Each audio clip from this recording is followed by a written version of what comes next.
અનેક જન્મોના પુણ્યના ફલ સ્વરૂપે ભગવાન મહાદેવની કથા સાંભળવાનો અવસર પ્રાપ્ત થાય છે. આદર થકી અને ભાવ થકી ભક્તિ સાથે ભગવાન મહાદેવની કથા શ્રવણ કરવાનો આ પ્રયાસ કરો. હે મહાત્માઓ, ભગવાનની કથા એક ઉપાસના છે, ભગવાનની કથા એક સાધના છે. ખુલ્લી આંખો દ્વારા ભગવાનનું ધ્યાન, પ્રભુના ચરિત્રો સાંભળી અને ભગવાનને યાદ કરવાની એક શ્રેષ્ઠ સાધના, એક શ્રેષ્ઠ ઉપાસના એ ભગવાનની કથા છે. હે મહાત્માઓ, ભગવાનની કથા એક શ્રેષ્ઠ વ્રત છે. આ 9 દિવસનું અનુષ્ઠાન છે, 9 દિવસનું વ્રત છે. શબ્દરૂપી પુષ્પ અર્પણ કરવાનો એક અવસર આ ભગવાન મહાદેવની કથા છે. હે મહાત્માઓ, શ્રદ્ધા સાથે ભગવાન મહાદેવની કથાનું જે શ્રવણ કરે છે, ભગવાન મહાદેવજી તેમને કામના, તેની મનોકામના પૂર્ણ કરે છે. મહાત્માઓ, ગઈકાલે આપણે કથાનું દર્શન કરી રહ્યા હતા કે નારદજી બહુ કઠિન તપ કર્યું. નારદજીએ સમાધિ લગાડી અને નારદની સમાધિથી ઇન્દ્રદેવને ડર લાગ્યો કે નારદજી એટલું કઠિન તપ કરે છે અને નારદજી ઉપર જો ભગવાન પ્રસન્ન થશે અને આ નારદજી જો મારું ઇન્દ્રાસન માગી લેશે તો હું શું કરીશ? તેથી આ ઇન્દ્રદેવે પોતાના મિત્ર કામદેવને નારદની સમાધિમાં ભંગ કરવા મોકલ્યા છે. કારણ કે ભક્તિમાં ભંગ કરનારા માણસો આપણા જીવનમાં મળે છે. આપણે જે માર્ગે જતા હોય એ માર્ગમાંથી અટકાવનારા માણસો મળે છે. પણ અવરોધ અને વિરોધને પાર કરીએ ત્યારે કીર્તિ અપરંપાર મળે છે. દરેક ક્ષેત્રમાં, કોઈ પણ ક્ષેત્ર હોય એમાં અવરોધ આવે, વિરોધ આવે, ઘર્ષણ આવે, સંઘર્ષ આવે, બધું જ આવે. એ બધું જ પાર કરતાં કરતાં માણસે ધીમા ડગલા ભરતા આગળ વધવું જોઈએ. હરણફાળ ન કરે. કોઈ પહાડને ચડવો હોય તો દોટ મૂકીને પહાડને ન ચડાય. એક પગથિયું ચડતા અને પહાડની શોભાને માણતા પહાડની ટોચ ઉપર પહોંચાય. જીવનમાં પણ એવી જ રીતે આગળ વધાય છે. એક દિવસમાં કોઈ પ્રતિષ્ઠિત ન બની જાય, એક દિવસમાં કોઈ શ્રેષ્ઠી ન બની જાય, એક દિવસમાં કોઈ જ્યેષ્ઠી ન બની જાય, એક દિવસમાં કોઈ ધનપતિ ન બની જાય. તેના માટે ઘણો લાંબો સમય કાપવો પડે છે. ઘણા સમયની રાહ જોવી પડે, ધૈર્ય રાખવું પડે, વાણી, વર્તન, વ્યવહારમાં સાવધાની રાખવી પડે છે. અને ઇન્દ્રદેવના કહેવાથી કામદેવ નારદજી ઉપર પ્રયોગ કરે છે. પણ કામદેવતા નિષ્ફળ થયા તેનું કારણ એક હતું, એમાં નારદજીનો કોઈ મહિમા નહીં. પણ જે સ્થાન ઉપર નારદજી બેઠા તપ કરતા હતા એ સ્થાન ઉપર બેસીને ભગવાન મહાદેવજીએ તપ કરેલું. એટલે ભગવાન મહાદેવજી એવું વરદાન આપેલું કે આ સ્થાન ઉપર, આ જગ્યા ઉપર બેસીને કોઈ પણ તપ કરશે તેના પર કામનો કોઈ પ્રભાવ નહીં પડે. તેથી કથા સ્થળનો પણ ઘણો મહિમા હોઈ શકે છે. આ શિવ મહાપડ ગ્રંથમાં કહ્યું કે કેવા સ્થાને કથા કરવી. વન મધ્યે, સરિતા તટે, સાગર તટે, તીર્થ મધ્યે, નીરવ શાંતિ હોય, આવી અનેક જગ્યાઓ બતાવી કે આવા સ્થાનોની કથા કરવી. ભગવાનની કથાના સ્થળ માટે પણ વર્ણન શિવ મહાપડ ગ્રંથમાં કર્યું છે. કથાની પૂર્વ તૈયારી કેવી રીતે કરવી એની એનું પણ વર્ણન શિવ મહાપડ ગ્રંથમાં એ યુગના દ્રષ્ટા પ્રમાણે કર્યું છે. પહેલાં કદાચ આવું બધું ન પણ હોઈ શકે. અત્યારે જે કથાના રૂપ, રંગ, કથા જે અપડેટ થઈ છે એવું પહેલાં નહીં હતું. આપણે સૌ જાણીએ છીએ કથા એક અલગ રીતે થતી હતી. હવે કથાના રૂપ, રંગ, કથાની વ્યવસ્થા એ બદલી ગયું છે. તો સ્થાનનો ઘણો મહિમા હોય છે. તેથી નારદજી ઉપર કામદેવનો પ્રભાવ ન પડ્યો, કારણ કે એ ભગવાન મહાદેવની તપસ્થલી હતી. આપણે ઘરમાં બેસીને ભગવાનનું ધ્યાન કરતા હોય તેમાંય માનસિકતામાં થોડોક ફરક હોય છે. અને ભગવાન મહાદેવના શિવાલયે, દેવાલયે જઈ અને ભગવાનના નામનું જપ તપ ધ્યાન કરી તેમાં પણ માનસિકતામાં થોડોક બદલાવ આવે છે. કારણ કે સ્થાનનો પ્રભાવ પડે છે. રસોડામાં બેઠા તમે ધ્યાન કરો, તમારી બેઠક રૂમમાં બેઠા ધ્યાન કરો, તેના કરતાં ઘરમાં નાનકડું મંદિર હોય, નાનકડા મંદિરમાં બેસીને ધ્યાન કરો તો સ્વભાવમાં થોડોક બદલાવ આવે છે અને દેખાય છે. વાતાવરણની અસ્થર થાય, સ્થાનનો મહિમા છે. જે ભૂમિ પર નારદજી બેઠા છે એ ભૂમિ પર મહાદેવે તપ કર્યું છે. કામદેવને યાદ આવ્યું કે વ્યર્થ મારા પ્રયાસો છે, હું નિષ્ફળ જઈશ. નિષ્ફળ ગયો અને દેવતાઓને ઋષિમુનિઓને ખબર પડી કે રે કામદેવતા નિષ્ફળ ગયા. કામદેવતા કોઈથી પરાજય થાય જ નહીં, આનું કારણ શું? અંતે દેવતાઓનું પણ યાદ આવ્યું કે આ સ્થાનનો મહિમા છે. પણ નારદજીનો જયજયકાર થયો છે. નારદજીની કીર્તિ દિન પ્રતિદિન વધવા લાગી છે.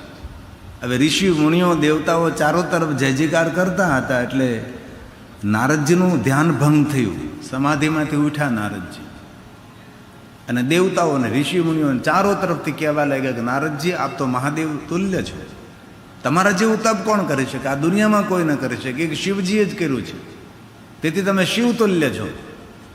ચારો તરફથી નારદજીની પ્રશંસા થવા લાગી, ચારો તરફ નારદજીનો જયજયકાર થવા લાગ્યો. નારદના હૃદયમાં પડેલું અહંકારનું બીજ અંકુરિત થયું અને દરેક માણસમાં મોટી મુશ્કેલી આ જ છે.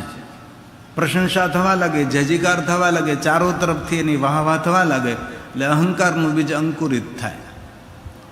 આપણે કોઈ નિંદા કરે તો આપણને બહુ જીવનમાં નુકસાન નહીં થાય, પણ આપણે જો કોઈ પ્રશંસા વધારે પડતી કરવા લાગે જરૂર અહંકારનું બીજ અંકુરિત થાય છે. આપણે મનુષ્ય છીએ, અસકો નહીં જન્મા જગમાં. આ દુનિયામાં કોઈ એવા માણસનો જન્મ નથી થયો જેને અભિમાન ના આવે.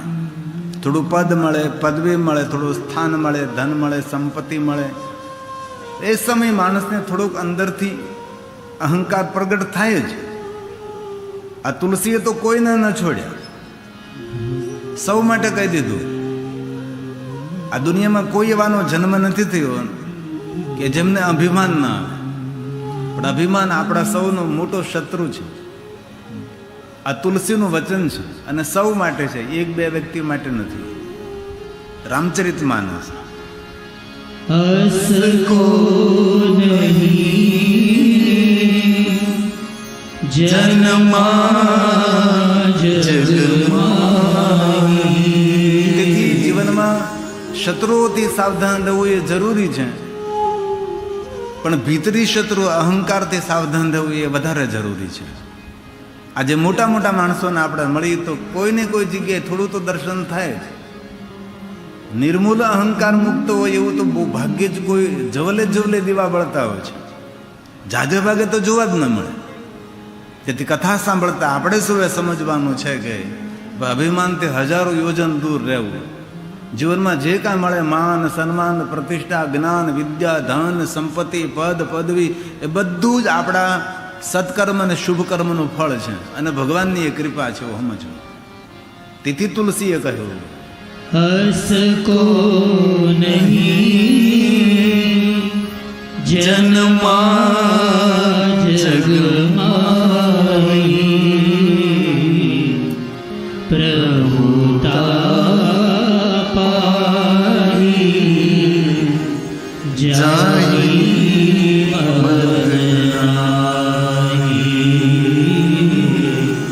પ્રભુતા પાઈ જાહી મદ.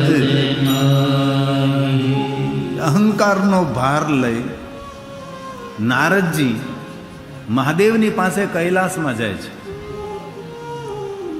અને મહાદેવની સામે જઈને પોતાની બડાઈ કરવા લાગે છે, પોતાના વખાણ કરવા લાગે. ઘણા દુનિયામાં આપણને સૌને આવા માણસો મળ્યા હોય કે પોતાનો પગ ધોઈને પાણી પોતે જ પીતા હોય, પાછા પોતાના જ વખાણ કરતા હોય. બીજાના વખાણ તેને સાંભળવાય ન ગમે અને બીજાના વખાણ કરવાય ન ગમે. આમ તો મહાદેવજી બધું સાંભળી લીધું. નારદજી જે કાંઈ પોતા માટે કહ્યું, મહાદેવ તમને આજકાલ ખબર છે આ બધા દેવતાઓ, ઋષિ મુનિઓ ચારો તરફ જયજયકાર કરે છે ને એવું કહે છે કે તમારા જેવું તપ કોઈ ન કરી શકે, એક મેં કર્યું છે. હવે મહાદેવે બધું સાંભળી લીધું. પછી મહાદેવ બોલે છે, હે નારદ, હે તાત. મહાદેવ કેટલું સુંદર મધુર બોલે છે. નારદને તાત કહે છે. તાત એટલે શું? પિતા તુલ્ય, સદગુરુ તુલ્ય, મૂર્ધન્ય વ્યક્તિ, પ્રાતકાલ યાદ કરવા જેવું વ્યક્તિત્વ, તેને તાત કહેવાય. જેને તેને તાત શબ્દથી સંબોધન ન કરે. નારદજીનું મહાદેવના સામે કેટલું માન છે, કેટલું સન્માન છે. આ મહાદેવને નારદ પ્રત્યે કેટલું સન્માન છે. નારદને કહ્યું કે હે તાત. તાત એટલે બાપ, હે મારા બાપ. ભગવાન શિવજી નારદને સમજાવે છે. જો તમે કેવા શબ્દોમાં મહાદેવજી બોલે છે. આ શ્લોક મહાદેવના મુખમાંથી પ્રગટ થયા છે. આ બધા શ્લોક તો તમારી સામે હું ગાવામાં મને સમય જતો રહે. કોઈ કોઈ શ્લોક જે પ્રસાદ સ્વરૂપ હોય એ બોલવાનો પ્રયાસ કરીએ આપણે. શંકર ભગવાન સ્વયં બોલ્યા છે. હે તાત નારદ પ્રાજ્ઞ. ભગવાન શિવ કહે છે, હે નારદ, તમે તો આત્મજ્ઞાની છો. તમારા જેવા જ્ઞાની, તમારા જેવા વિદ્વાન કોણ હોય? તમે તપ કર્યું, તમે ધન્ય છો.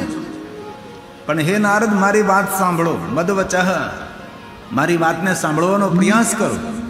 શંકર ભગવાન બોલે છે, ધન્યસ્ત્વં શૃણુ મદ્વચઃ